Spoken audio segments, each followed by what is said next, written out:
Hello there and welcome to some Europa Universalis 4. This here is just a showcase of a campaign I've obviously already played. I played this campaign about half a year ago. I just thought, hey, what if I played as the Mamluks? I'm very interested in the Egyptian history, and my missus at the time, she was playing the Assassin's Creed based in Egypt. So I thought about making an empire with the Mamluks, and it went pretty well. Armenia, Fyodoro, and Bulgaria are all my client states. I have a soft spot for Armenia, to their culture just getting genocided for, what, 2,000 years straight, 3,000 years? I'm not entirely sure on all of the history, but I'm aware that they keep getting attacked. In fact, I think they've been invaded twice since I even did this campaign by the Azari. They had another bit of a skirmish more recently. And I think I created this Fyodoro in the image of Ukraine before the war actually kicked off. Because that was maybe half a year ago. I think I did this a little bit before then. This was in early March. But I got a bit bored of the campaign, but I wanted to do a showcase video. I want to go onto the where is it? Timeline. Yes, that's what I want to show. I want to show off the timeline. Wait, first let's go through a few things here, a few different map modes. So dynastic, we are still whoever these guys are, but culture-wise, that's what you get. But I want to look at the economic one, development. So I have built up a bit around Egypt, and I've neglected elsewhere, but nothing too spectacular. It's good to have my slave states. I think we have a bit more as well. Yeah, everyone always pissed off. I've fought a few different rewards here, but as you see, we also have colonies. Let's go have a look at New Egypt. Where are you, New Egypt? Oh, New Egypt. I've taken over half of Australia. That's pretty good. New Arabia. Where are you? You're down here, a bit of Uruguay and that region. New Alexandria. That is the Caribbean. And of course, the last one must be Venezuela here. Fayumi is a province in Egypt.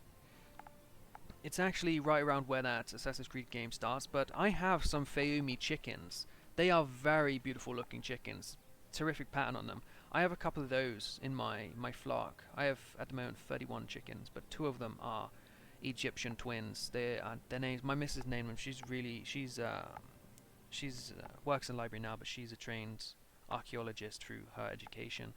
She named them Geb and Nut after two Egyptian goddesses, and they're pretty fucking cool. Alright, let's have a look at the timeline feature. So this is where we started, of course. I'm going to do one just from here. I'm not going to show the new world or such. I'm going to show how we expanded throughout these regions. I'm going to do it on, let's start slow speed for now. Oh, that's very slow. Maybe we'll do this speed. What was that, about a year a second? Yeah, it'll take us a couple of minutes, so we'll just slowly watch through that.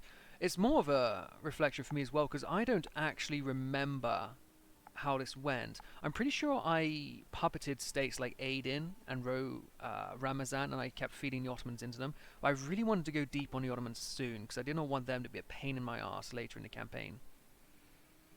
Yeah, I was feeding Aden, that's exactly. And then I'm sure I was feeding Byzantium down there as well.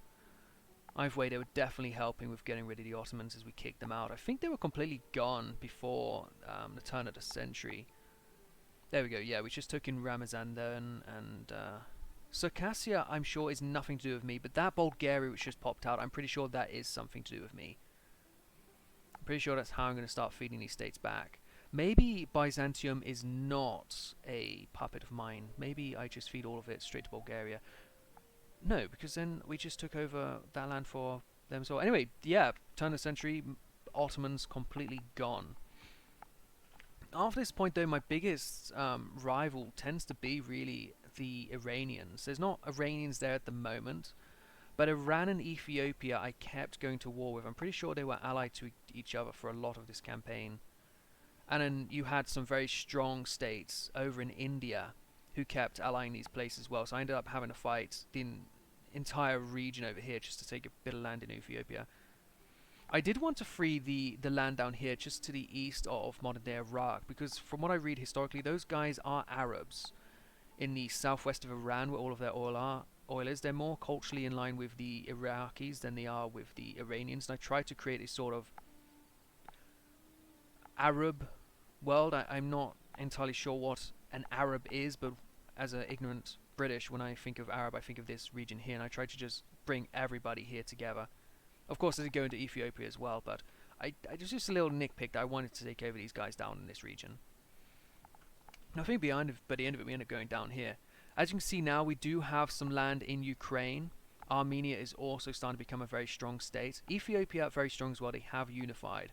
I didn't have to fight Europeans much, but Tuscany over here did create a bit of a pain, and so did Austria when I was trying to fill out these regions here. There you go, there's that Persia. They become very strong, and they are very annoying. And I think it was Delhi, as you see who over here is very strong, who ends up being their best pal. But the wars against Lithuania weren't very hard, because they tended to be at war with Russia anyway. So when I was trying to carve out Ukraine, I didn't have much of an issue. The biggest issue, I think, was actually Austria in that region.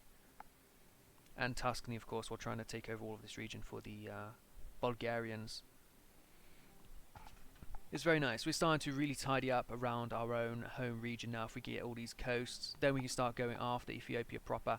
Oh, there you go. That's beautiful. Beautiful when you see the name expand in such a large amount like that. It's going good. I was very happy this campaign. It was great fun. I do enjoy EU4, which is why I'm excited to try Victoria 3 as well. I do prefer the leading a country sort of things. Oh, this is still up on the screen. Can I just X that? Okay, great. I'm sure that was bugging one or two people. I'm very excited for Victoria 3. I'm a bit goofed out with the war mechanics at first. I was maybe a bit happier that it was more in line with, say, having a front line like Hard to Find 4. But now I see there's actually no input really over it at all except for choosing the general, and it just sort of happens without any... There's no direction. From what I see watching the Paradox staff play, it's not like, oh, here, draw an arrow in this direction. Like, they were playing as Egypt, and they were going into the Ottomans, and they were attacking both down here and over here and down here, and there was no point when he said, oh, rush down this way, so we cut this off and we have a shorter line. It was nothing like that, and that was a bit of a shame, I think. Either way now, it looks like Ukraine is becoming very strong. Tuscany has been kicked out of Greece, and we are now down into Ethiopia. If I put a pause here, we might already have some colonies. Yes, we do. We have these colonies. This one, not yet. I'm not sure what's going on in Egypt. Nothing in Egypt yet. But as you can tell, I took all of this land from Spain and Portugal, so I was at war with them at some point. I just don't remember why. I should have made this video a lot earlier, because it has been about half a year, but I had some issues with my recording setup. I was using Bandicam, and I could not get it to record audio since an update, and there was nothing on the website that helped me, so I just kept putting off making videos over and over again. But I've gone back to using OBS to record this, and because I want to have a go at recording some Victoria 3 if I am able to get my hands on it. It is very bloody expensive. It's like 60 Canadian dollars, and I don't have so much going on with work at the moment. I sell eggs from my hens, and I sell chicks during the spring, and I get a lot of money for some of these chicks. Blue Splash Orpington, they're blue with a nice purple or brown or black or blonde pattern around the head. They're very good looking chickens. I can sell each hen for $25 each, which is a lot more than selling a dozen eggs for $5. But that's enough of that. We are done here with this this timeline. So what do I press to get out of this? Anything. Terrific. So yeah, these guys all became very strong and ended up being at war with a lot of them very often. China just did some China stuff. Russia got big. Scandinavia. Britain never actually took over all of Scotland. I had nothing to do with that. I don't think I ever went to war with France either. In fact, they're my ally at the moment. I don't remember why I did that, but I must have gone to war with Spain and Portugal a lot, because I took over their colonies a fair bit. What is this? Free policy available from Egypt. There was a reason I put that off. National unrest +4, that wouldn't have been it. Oh well, whatever reason it was, so be it. The economy is very strong, very much like that. And actually, did we do anything with the religion? No. No, we did not. But we did keep these guys as Coptic. So there is I wouldn't say free state because they are my slave state, but there is a Coptic nation over here of Armenia. Good for them. Yes, the Azeris are under the thumb of the Armenians, at least in this world. And the Ukrainians over here are Ruthenians. They're pretty accurate borders. I don't know, what else? Do they have this Chernigov? Lower Don. I know, because they have the Dnipro. That's what the whole issue is about at the moment, isn't it? Yeah. All this region over here. Well, and of course I hold Crimea, don't I? Cheeky bastard, don't I?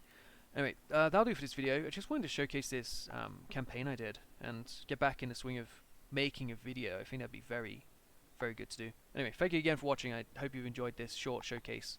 I'll see you guys next time. Goodbye.